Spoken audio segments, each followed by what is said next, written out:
بسم الله توكلت على الله ولا حول ولا قوة إلا بالله العلي العظيم. اللهم صل وسلم وزد وبارك على سيدنا وحبيبنا سيدنا محمد عليه أفضل الصلاة والسلام. طبعا يا جماعة في اليومين اللي فاتوا قصة القطار السعيد وهو رايح وبقى اسمه القطار الحزين وهو راجع، وقصة الوجبات زعلت بعض من الزملكاوية طبعا اخواتنا وحبايبنا يعني.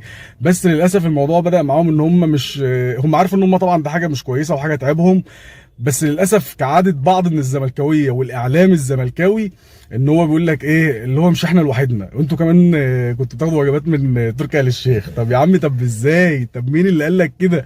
قال لك يا باشا معايا الدليل. طب بعد اذنك ممكن تطلع الدليل؟ اما طلع الدليل ده يعني دليل والله بجد يعني حاجه ايه، حاجه فخمه جدا. والمشكله ان بقول لكم الاعلام بتاعهم طبعا دوت استاذ صبحي عبد السلام.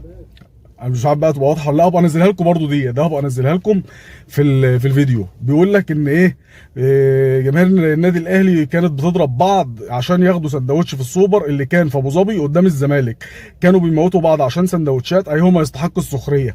مش بيقول لك على الاقل احنا اللي بنجيب لجمهورنا مش كفيل ومحب مش مصري انه بياكلنا. طبعا الكلام كله زور وكلام كله كذب وتضليل وتدليس كالعاده يعني، واحنا بنتكلم دايما بالدليل. والله العظيم بجد يعني نفسي حد زملكاوي من الناس دي يجي يكلمني يقول لي دليل. دليل يجيب لك صوره، مثلا الصوره ديت هي من 2016 كان ماتش الاهلي وازك ابيجان في بطوله افريقيا، وكان ساعتها الوجبات اللي هم ماسكينها طبعا فوتوشوب معمول ب 3 جنيه وربع بالظبط، 3 جنيه وربع كاتبين عليهم محب مش عارف ايه تركي آل الشيخ، لان طبعا دي كانت وجبات كانت موزعه من الامن المصري. الامن المصري طبعا مشكورين في الاستاد، كانوا في رمضان ساعتها ماتش الاهلي وازك ابيجان، وكان موزع وجبات على الجماهير. فمش بس كده، لا ده في كمان ناس تانية برضه طلعت اذكى منه وانصح منه، هم دايما اذكياء يعني ما شاء الله عليهم.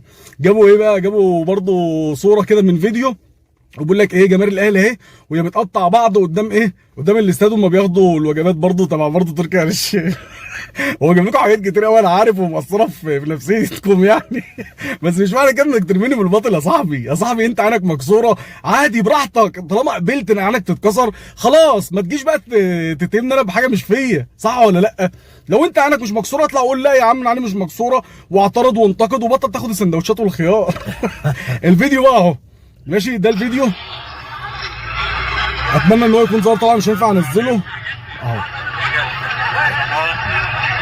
التشجيع يا جماعه ده عندنا بالظبط، انتوا عارفين طبعا توزع ادوات التشجيع على كل المشجعين. اهلي بياخد اهلي، زمالك بياخد زمالك. مفيش حاجه خلاص الدكش صباح الفل يعني كله بقى اهو، زملكاويه اهلاويه كله. اظن شفتوا صاحبكم اهو اللي بتيشيرت الزمالك ده منور. دي ادوات تشجيع ساعه فعلا ماتش السوبر بتاع اللي كان في ابو ظبي سنه 2020. بس ده ده ادوات تشجيع. هم برضه جايبين الفيديو ده وجايبين صور منه ولقطات ويقول لك شوف جمهور الاهلي بيقطع نفسه وبيموت نفسه عشان خاطر الوجبات. لما انت مكسوف من حاجه زي دي بتعملها ليه؟ انت دي مشكله عندك انت يا صاحبي، مش مشكله عندنا. انت شايف ان انت عادي خلاص قول عادي، لكن ما اقولش اصل جمهور الاهلي عمل. جمهور الاهلي ما بيعملش، جمهور الاهلي عينه ما بتتكسرش. جمهور الاهلي ياما اتعرض عليه حاجات اكتر من كده بكتير قوي ورفض وقال لك بالسلامه. كان هيتعمل لنا استاد، وطبعا انتوا عارفين كان كل حاجه هتتعمل، وكان هيجي لنا صفقات من اي خيار.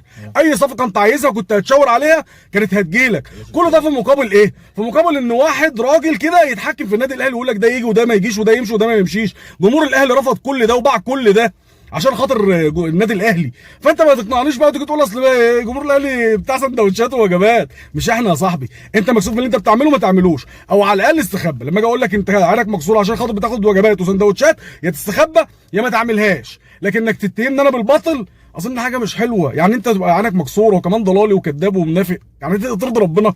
وخصوصا طبعا الاعلام بتاعهم. سيبك من الجمهور دايما طيب وغلبان بيضحك عليه باي حاجه، اغلبهم يعني، مش هقول برضو كل الناس لان كل الناس المحترمه على عيني وعلى راسي، لكن ان انت يضحك عليك والاعلام بتاعك يصدر لك ان جمهور الاهلي خد وجبات ومش خد وجبات وكلام من ده، والصور قدامك اهي الصور الاصليه والفوتوشوب اللي هو ب 3 جنيه وربع زي ما قلت لك في اول الفيديو.